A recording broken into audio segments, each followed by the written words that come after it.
Do you struggle with your conversations? Do you cringe at the thought of having a conversation with somebody because the last time you did have a conversation, it went weird, it went crazy, it went off the rails? Maybe you had a bunch of pauses in between, and now you're struggling to see how you can get this new promotion if you don't make friends, if you're not able to hold a good conversation with somebody. How are you able to even build rapport with a boss or someone in authority that can help you with that position?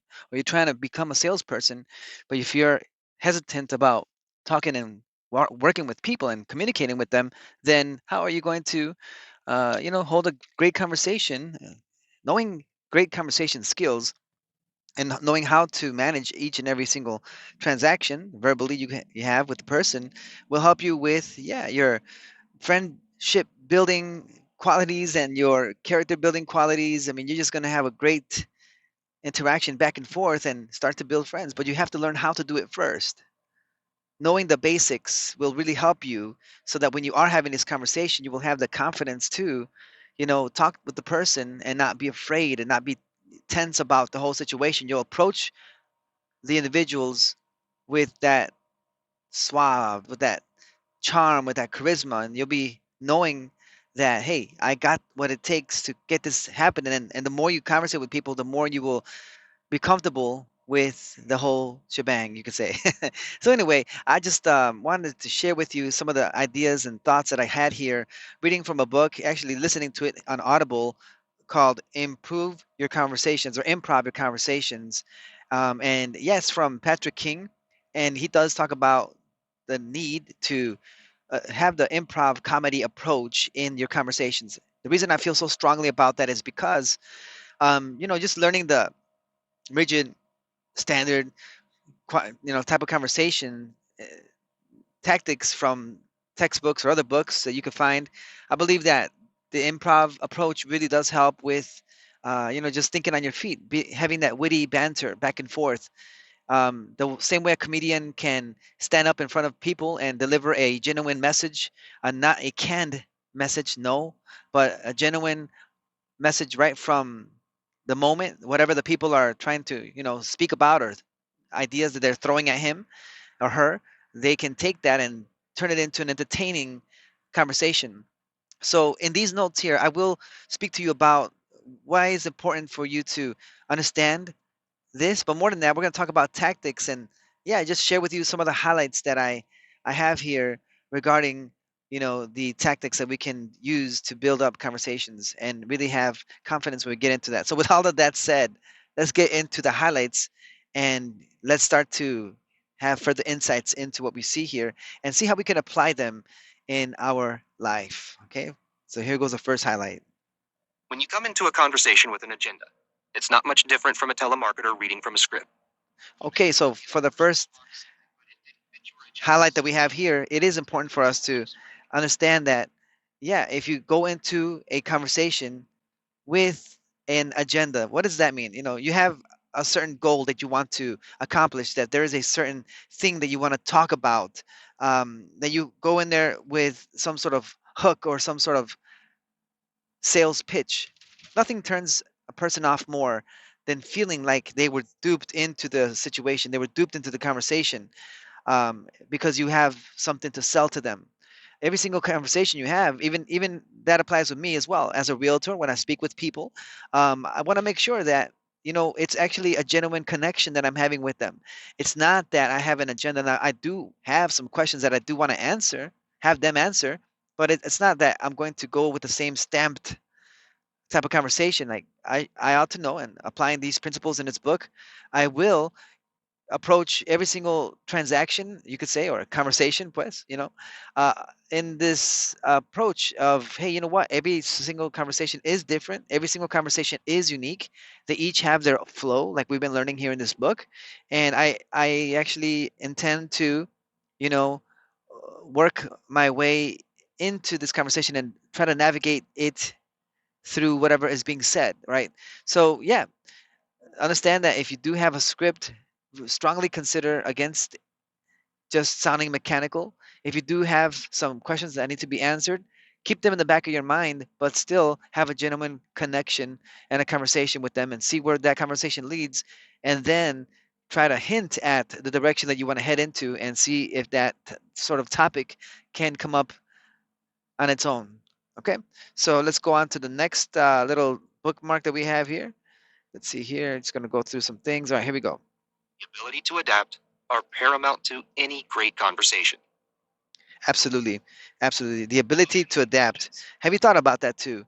How proficient are you? How well can you adapt in the conversation? See, anytime you do have a conversation, it can go any way. It can go any way, either this way or that way. It could go happy or it could go sad in just a couple of words that you speak. Understand that these talks that you have with whoever you're speaking with, it can go either way. Just having that ability to change, ability to adjust your position, to instead of going after what you want to talk about and seeing that the flow of conversation is heading in this direction, and you being okay with that and speaking about what they want to speak about is going to really help you out to have a flow. I mean, when someone, and have this mindset about you that when you have a conversation with somebody, don't just be trying to transmit information. I mean, yes, communication is for transmitting data, but it's easily forgotten. And if you are dealing in a competitive field, imagine if you did have that entertaining type of conversation where you speak about things that they want to speak about, right? I mean, if you could just imagine what is that one thing that you don't want to speak about? It could be cars, or if someone can make you go to sleep by speaking about flowers or speaking about cryptocurrency or something that you really don't have any interest in. For me, it was even as a realtor.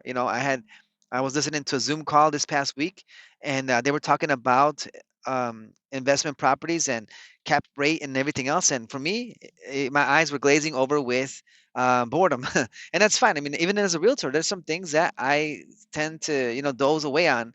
But if you speak to me about people, if you speak to me about marketing and selling and whatnot, hey, that wakes me right up, and then I'm really interested. Imagine if whatever you were interested in, the person who was conversating with you found that topic to be interesting, extraordinary, right? And they asked you more about it and they seemed enthusiastic to learn more about it. Wouldn't that make that person memorable? Wouldn't you like that person a little bit more?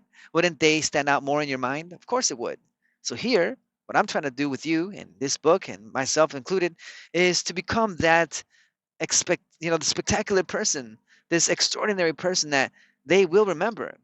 By listening to these books and applying this in your life, even now in your conversations, speaking about things that they want to speak about and understanding, hey, why not adjust? Why not have that willingness to change course in the conversation? It's okay. It's okay to agree. It's okay, even if you don't agree with what they're saying, by the mere fact that you acknowledge what they're saying and then go on and still add some value to the conversation in that regard is valuable, I believe. So that's what I got from that point here. Let me go ahead and see what other bookmark I have. Someone conveys that they are angry, and we completely miss it. An awkward and uncomfortable situation arises. When this happens, Well, how can we connect this highlight with what we've been talking about? What's the whole context about, right? Again, it's being present in the moment. That's what we're talking about here. Being present in the moment where you are not allowing yourself and your agenda to have preeminence over everything else, right? Where you genuinely want to connect with the person, you hear what they are saying, you're watching their body language, you're basically responding to what they're giving you. See, a good conversationalist will read the signals, will read the situation and understand the flow of the whole conversation and really go and speak about and have a conversation about what the other person wants to talk about and see where the conversation leads. Now, we're not only going to depend upon them to provide all of the value and all of the fodder, to for the conversation. No, there's a time for you to step in and rescue the conversation if it is dying. If you could picture a bicycle, a kid riding a bike, and once they stop pedaling, they slow down. If they continue to slow down, the bicycle is going to wobble, and then unless they add some more pedaling power to the bicycle, they're gonna, fall. So in the same way, be willing to adjust. And so here, how do you connect this previous highlight to this? And the highlights was talking about if you don't catch them, if they, show anger, but yet you oversee that, that's where it can become awkward and whatnot. And the reason is because you're not connected. You're not really there. You're disconnected from the conversation. You're really there just to perhaps just pass an agenda. And again, who wants to have a conversation with a robot? Who wants to have a conversation with a telemarketer, a salesperson? If they're not really connecting with you, then yeah, it's going to be awkward for you, a budding great conversationalist. You should be able to pick up on these signals and understand when the person you're speaking with, their body language, their cues, and whatnot, signify that either they're uncomfortable or they're upset about something. But pick it up. Don't be ignorant of these things. Be an explorer of the person. Be an investigator of the person. Be in the zone. Be in the moment. Right. Drop everything you're doing, and yes, even be willing to drop even what you were going to say so that you can continue for the sake of the conversation to flow in that direction. Let me give you a quick example. Earlier today, I was at a gas station in Wisconsin, a quick trip, and I was, having a conversation with the cashier. I had my box of donuts I wanted to take home to my family, had some Reese's chocolates for my wife, and I just bought myself something as well for the road. And I said, "Hey, how's it going?" And she was like, "Good." And then she's like, "Oh, I see you got some donuts and some chocolate, so someone's gonna be snacking." I said, "Oh, you got that right. I am gonna be snacking." She's like, "Well, can I interest you in some more candy? And they have this for sale." So they're very good about suggestive selling. And I said, "Haha, thank you, but no thanks. I have enough sugars already, enough sugar in my meal here. But thanks anyway." She's like, "Okay, just saying, you can use more sugar in your life. It makes you happy or something like that." And I told her, "Well, being that it's December, Christmas time right now here, is at the time of this recording." I said, "Well, if I was the elf in that movie, Elf, um, then I would definitely say yes. Are you familiar with the movie?" I asked her. She's like, "Who's that?" "What? No, I'm not familiar with that movie." I'm like, "No, he's a very famous comedian." Um, and the name slipped my mind, and even now I'm thinking about it. And the Will Ferrell, that's his name. Yes, Will Ferrell, who played Elf in that movie.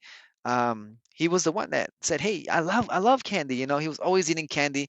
He had cereal, I believe, with some maple syrup, or he had some pasta with some maple syrup, and he just loved candy. So I was like, if I was him, I would say yes to the candy, but thanks anyway. Blah blah blah. So anyway, um, and I wanted to speak more about that. The reason I brought that story up was because I wanted to speak more about other things, but she turned the conversation to a different way, and she started speaking about happiness and the life and everything else, and I just went with it. I didn't stubbornly say, "No, no, I need to say what I need to say. Like, let me tell you this cool joke." No, no, drop it, drop it. It's okay. It's okay. Just drop it, and go with what she wants to talk about. Right, in this case. So having that ability to adapt and go with the flow is great. And remember, and this is one of the highlights that you might hear in this particular session, but it is, you know what? A conversation is not a debate. It is not a fight. A conversation is not meant to be hostile. It's not meant to be um, difficult to have. A conversation is supposed to be pleasant, supposed to be just a pleasant exchange of words and rapport building. So be agreeable. There's a sense, and even here in chapter 2 of this book, we'll get into it, but there is that lesson of yes and. Yes and. So the gist of it, before I even get further into it, is just basically being agreeable and adding a little bit more into that particular direction that the person that you're speaking with wants to go into. Okay. So anyway, let's go ahead and go to the next clip here. Let's see. Feel that you understand them better and be more drawn to you. Absolutely. So yes, if you do acknowledge what the messages they're giving you, and you understand that hey, either they are upset about something or they're uncomfortable, or if you see that they perk up when you mention a topic, and then you see that they bring that up often, that particular topic, and you magnify, you put the spotlight on that, they might yeah appreciate that more, and they'll like you for it, especially if you're in sales, if you're in consultation and whatnot. Being liked is a very, very good tool to have, and that will put you above the competition when it comes to dealing with people, of course. So just keep that in mind. Let's go with the next highlight. Lost is the seemingly simple revelation that conversation should actually be fun and enjoyable. There aren't that many reasons we engage in social Okay. conversations with others. A mixture of fun, pleasure, and entertainment are at the top of that list. That's the reason that improv players labor during long rehearsals. They Okay. enjoy the process of being able to turn nothing into something. They are playing with each other on stage, and the Okay. better they are at playing, the more they enjoy it. I can't put the book. The I same can't put this dynamic book down. I gotta just keep, reading and reading on this, and you listening to this, and that's exactly right. Of course. Let me just say this: that in improv comedy, right? Like he was saying here, the people who are working, the comedians or whoever's on stage, is laboring. I like the word laboring. They're putting in the effort. They're putting in the work in order to make something come out of nothing, right? So if, for example, they ask the audience a question and the audience responds with a statement about something, right? They then have to, in a sense, work hard in their mind. The wheels are churning in their brain trying to come up with something witty, something funny. And YouTube, you can see this all the time. You can look up comedians like, even Trevor Noah, obviously Andrew Schultz, just any comedian out there that is really good with doing crowd work. And just I challenge you to see how their tactic is of how to respond when people say things, and just be witty about it, right? And so, yes, see that as a great skill to have. If you can take what people say and show genuine curiosity, about it. For example, someone says, you ask, "Hey, how's it going?" You say it to a boss, "How's it going?" And say, "Oh, it's been a busy day." "Oh, really? Well, hey, sorry to hear that. I'm sure you are overworked." "Oh, yeah, I am very overworked." "You must be tired." "Yes, I am. So get out of my way." "Oh, sorry about that. Well, I won't get in your way too much. Um, but hey, is it okay if I bring you a soda?" "No." "Oh, I see you don't like soda as well. Is it okay, water?" "You know what? You're fired." "Oh, wow, I see that. You're trying to fire." No, I was kidding. Don't say all that, right? Because you don't want to get fired. But what I'm saying is, if the person you're speaking with does not give you enough data, sort of speak, that will help you to sort of hang on and give you enough material to work with, then it's on you, the conversationalist who's trying to be the better conversationalist, to color the picture for them. So another example could be, you're having a conversation with a family member at your house, you're throwing a party or something. "Hey, Uncle Ben, it's been a long time. How you been?" "Oh, I've been just good." "Really? Good? Just good?" See, now I'm thinking, okay, he said good. I wonder if I can, ask him, has he been really good or just good? And then I can even ask him, "Hey, why are you not better? Or why could it be worse?" You know, and if they answer that and they say, "Well, let's just go with it. Let's go with that question," right? They say, "I've been good." "Well, really? How good have you been? Because I thought I was good, but it sounds like you're good." you know but hear the tonality, right? See how they respond, and then sort of comment and analyze how they responded in their tonality as well. They say, "Well, I've been good because I just got a promotion this year." "Oh, really?" See, you're not faking it. You really are genuinely curious about their promotion. So you say, "You got promoted this year? Really? So what's your favorite part about the job?" See, right now I'm thinking, in my mind I'm thinking, okay, what can I ask? What can I ask? And again, I said this before and I'll say it again, that when the brain is there to protect you, right? So if you remain quiet, the brain is going to protect you and, try to not speak up. But if, because the brain is um trying to protect you, if you then dive into saying something and you don't know what to say, then the brain will fight for you and quickly come up with a question in that regard, right? And even now, even as I'm recording this, this is all freestyle. There is no script to this. The only script I have, I guess you could say, is the book itself, and what I'm playing back here. But other than that, the brain itself is thinking about the different words. And sometimes when I say a question or I say a sentence, I start on a sentence, I have no idea what my brain is going to say afterwards, but it just seems to come out fluently, and I've learned to trust myself in these situations, and it's worked out very, very well. So anyway, we labor, and it's okay to labor. It's okay to work hard to keep the conversation going, okay? So be okay with that. Be okay with having the burden of the conversation on your shoulders. Eventually, the other person on the other side will begin to speak more. They'll be able to speak up and even provide more, you could say, conversation fodder, right? They'll give you more feedback, and then from there you can just continue to chase the little rabbit into all sorts of knowledge in the conversation and whatnot. Okay, so great stuff. I mean, good stuff. For sure, keep this in mind as you go on. Okay, what I want to do right now is just go to the next note, see what else we can find. And we completely miss it. An awkward and uncomfortable situation arises. When this happens frequently enough, people will tend to avoid you. Yeah. If you can Okay, let's go accurately to the next capture the one. emotions people are conveying, they will feel that you understand them better And and like be you. more drawn to you. Oh, I think we already played this one. And that improv players labor during long rehearsals. Turn your boring, job focused conversation into something enjoyable for both parties, then they will enjoy being around you more and subsequently open up to you more. Okay, If you make it your that's really goal good at first, to do that. And yeah, if you make it your goal, right, to not have these and be determined to not have boring, dull conversations. I mean, when you're at work and you're trying to just go about your day, fine. But I get it. If you do have a get together at a social place or whatever the case is, you go to a restaurant for drinks, or you go to wherever, a party, a get together, a banquet, a wedding, whatever the case is. People really don't want to have these boring conversations. They'll do it because they are courteous and they are people that want to have a good time and they're being polite and whatnot. They're good people. However, you really won't stand out among them as much. But imagine if you were the person that spoke about things and had that energy to go along with it.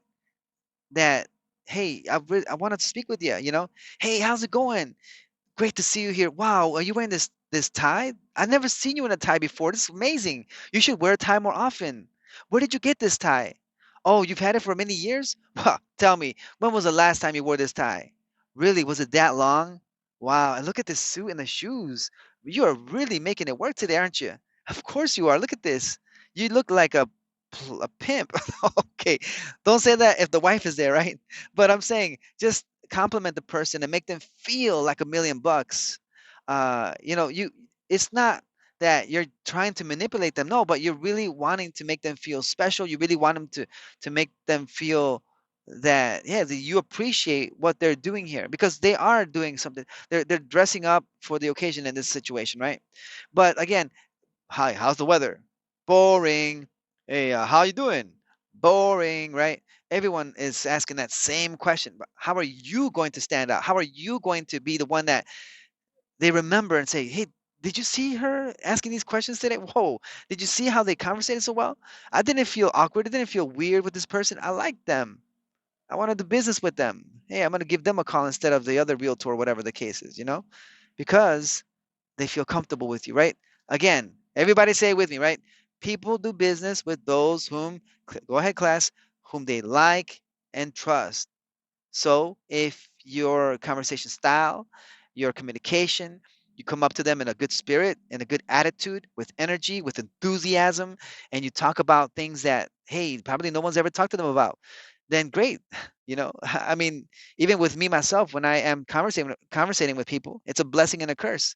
The blessing is that, hey, people open up to me and they can really share with me their situation, because I have a way of asking questions, and I just put out all these friend signals that, another book called The Like Switch talks about. But at the same time, it's a curse because sometimes I am in a hurry and I just can't help myself, but I do speak about things, and they just open up themselves, and then eventually I end up late to my next stop. If I was a doctor, I probably wouldn't see my patients for a very long time because I would be just stuck in this other room talking to the patients. Anyway, let's go on to the next note and see what else we can learn here from this book. Improve your conversations. We're still in chapter 1. I was hoping to get to chapter 2 today, but I don't think I'm going to be able to. But that's okay, because as long as we're learning, we're making progress. What's the next note? the playful manner in which you speak to your closest friends. For sure. I Children mean, just stop right there. Even how children interact. Okay, got it. Again, when you approach a conversation, I mean, even have that wonder of who knows what can happen through this conversation? Who knows what can come about this? And when I meet this person, I don't even know if they're a doctor, if they're a lawyer, if they're just a manager. I mean, just a manager, like if that's a small thing, right? But you don't know who you're gonna meet. You don't know, and I'm assuming that you're gonna meet with somebody, or you're gonna go to a gathering and start mingling with people. Go for it. Don't wait. Don't sit back and just wonder, hey, can I talk with somebody? Like if I show up to a place right now, hey, like I'm passing by a restaurant looking inside. Hey, if I walked in, I would go right to the bar, order me a drink, just start looking around, and and I would just start to see if I could talk to whoever I can talk to, right?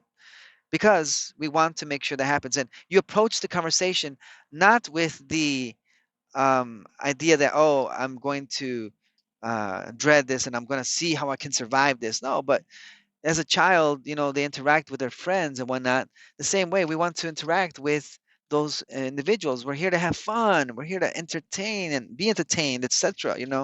So have that mindset about you. All right. So right now, what I'm going to do real quick, I'm going to think about some more notes here so I can apply them better. Give me one quick second here. All right, I'm back. Did you miss me? Of course you did. We are here learning about improv conversations and how to be better conversationalists. It helps you in your personal life, in your dating life, and it also helps you in your professional life. And why wouldn't you want to be the better version of yourself? And if this book here, I obviously would recommend that you read it. But here in this video, we are just going through some of the highlights that I took here, insights that I learned and that I'm applying in my life even as we speak. And yeah, if I can learn it, so can you, right? There was a commercial back in the day. If a caveman can do it, so can you. So if I can do it, so can you. All right, so let's go ahead and go with the next one here in chapter 1 of this book, improvisation, implementation. Okay, well, that's what we're all about. Improv, implementing the improv. Okay, so here we go. Next note. Are focused on making the performance shine. And they know they do that by giving others easy setups and premises to work with. Perfect. Got it. So I remember now. Yes. And I mean, if you think about it, a conversation, if you could picture and imagine the conversation that you're having is sort of a performance that you're having with the person, right? And if you want to imagine, if you shine better with people watching you, then by all means, imagine folks around you watching you as you are having this conversation with this person, right? It's not going over deaf ears. You could really enjoy this interaction. And if there are people around you, then yeah, be mindful of them as well if you want. And obviously, if this causes you to have more anxiety, then don't do that, right? It's just between you and the person. But if it helps you to, imagine yourself being watched, and maybe that turns on your improv muscle, you could say, then by all means, see it as a performance. Now, in improv, you can imagine a couple of comedians or even just actors or people up on stage, people, average Joes like you and I up on stage. What they do is that they come up with a topic. I don't know. You could obviously search it on YouTube and just look at improv classes or so, improv classes, or even watch Saturday Night Live and just watch how someone can say one thing and then, uh, and I think it's scripted, but even if it wasn't, you can still see how they improvise, right? They come up with material on the spot. They make up things as they come, right? So that they can continue the flow going. So again, this note I highlighted it because it speaks about helping the other party or assisting them, right? You're performing, and what I was going to say is that the improv actors on stage, they help each other out. So while they're on stage, you're not alone. The person can say, "I have a red hat." Right? And then the other person would say, "Oh, you do have a red hat. Oh, and it's so fluffy and it's kind of big. What are you doing wearing this big hat?" And then the other person would say, I'm gonna wear it so that the Queen of England, or the King now, would say that I have a really big hat. Oh my goodness. You want to talk to the King of England about this? Why would you want to go all the way over there? You live in New York City. How are you gonna get up there, right? So now you're coming up with more material that the other person can then use, and now they have a menu of items to sort of emphasize or enlarge upon, right? They could talk about why they don't want to talk about to the King of England, or they could talk about maybe flying over from New York City, or you could talk about your unwillingness to go all the way to England for this scenario, right? So again, the person is helping person. Let's say person A is helping person B with conversation fodder. I call it fodder. You could call it, uh, in Spanish we say leña, or gasoline to the fire. You're helping them to get better ideas, right? You don't have to do it all by yourself. Earlier in this video, we did talk about using your brain, right, to come up with ideas. Now that is, yes, if the other person you're speaking with is not providing this, and that's fine. If the person you're conversating with is not privy to this kind of video, this kind of teaching, this kind of book, or guidance about how to have conversations, that's okay. We're good with that. We forgive them, right? But you know you would have to bear the burden of the conversation. But if you are conversating, at least let them be the one coming empty-handed. You don't want to come empty-handed. So what we're talking about here is, why not be the person that provides the hints, the clues, the help them have a good conversation. Well, you say how? Well, we just showed you an example right here, providing details, providing as much detailed responses. If they ask you a question, you respond with a very big type of scenario. Hey, where are you from? Don't just say, oh, I'm from this town. I'm from Naperville, Illinois, or something. No, you say, hey, I'm from Naperville. I'm from the suburbs of Chicago. Here, I like to say that we're from Naperville because, it's a really cool place to live. Hey, what's cool about it, right? See, the more information you provide to the conversation, the more color it can have, right? So that's what we're talking about here. So don't neglect to provide details. I'm just gonna go with a couple more highlights here before we wrap up this video and take this information and apply it to your life. Let's see what the next one says. We can similarly make it easier for the person we converse with to speak their Absolutely. mind or express themselves. Yeah, make it easy. Display openness, solicit opinions, and ask questions. Put others in the spotlight and allow them to shine. Boom, right there. I love Others in that. the conversation, please. Yes, don't make it awkward for them. I mean, make it inviting, make it conducive for them to respond in a way. See, be open about things. Don't be judgmental. Don't let me not say the don't, right? Let me say it like this. Be open. Be okay. Be having that sort of non-judgmental approach to the conversations. Yes, ask questions, ask for their opinions, invite feedback, and don't show displeasure when they say something that you don't agree with. But rather, if you want to have a great conversation and if you want them to like you, etc., then show interest and agree with what they're saying, so that you can see how more feedback, how more interest they'll show. Okay, so one more final note before I wrap this up. I just can't get enough of this, and that's going to be right here. Okay, here we go. And that was it. I'm glad you liked it, folks. Have a great day. Silence is the best thing. No, I'm just kidding. The precise thing that people hate. Many stray from social interaction and conversation because it can be so unpredictable. Sure. What if it's awkward? Yes. They hate you, think you're weird, of or course. don't laugh at any of your jokes. Be okay with This that. compels some people to have a script in their head every time they talk to people Right. in an attempt to make it less. So the reason I highlighted that was so that just to show you that it's okay. It's okay if the conversations go in different directions. It's supposed to. It's supposed to be like that. It's fine. It's good. It's organic. People like that genuineness of it. And if you are open to them and you're not judgmental and they don't feel like you're judging them and you're upset about it or you're bored, all of these things, if you combine all of these things together, wouldn't you be seen as a better conversation? The moment they come out remembering you and liking you, if you come up at it with the right spirit. I mean, watch when I interact with people. Watch my cold calls here on the YouTube channel at Luis the Broker. Watch how I conversate with people, and even though I'm over the phone, I'm still smiling. I'm still interacting with them, and they will remember that pleasant conversation. All right, I'm open about it. I'm not judgmental. I'm not mean about it. I don't cut them off or none of that. I'm very respectful, and that's how I want to keep it. Anyway, with that said, I do appreciate you listening to this point. If you are still listening to this, watching this video, I commend you for that. It shows that you have drive. It shows that you are really serious about being a great conversationalist and standing out from among the crowd. And yeah, I really do want you to, yeah, take this to heart.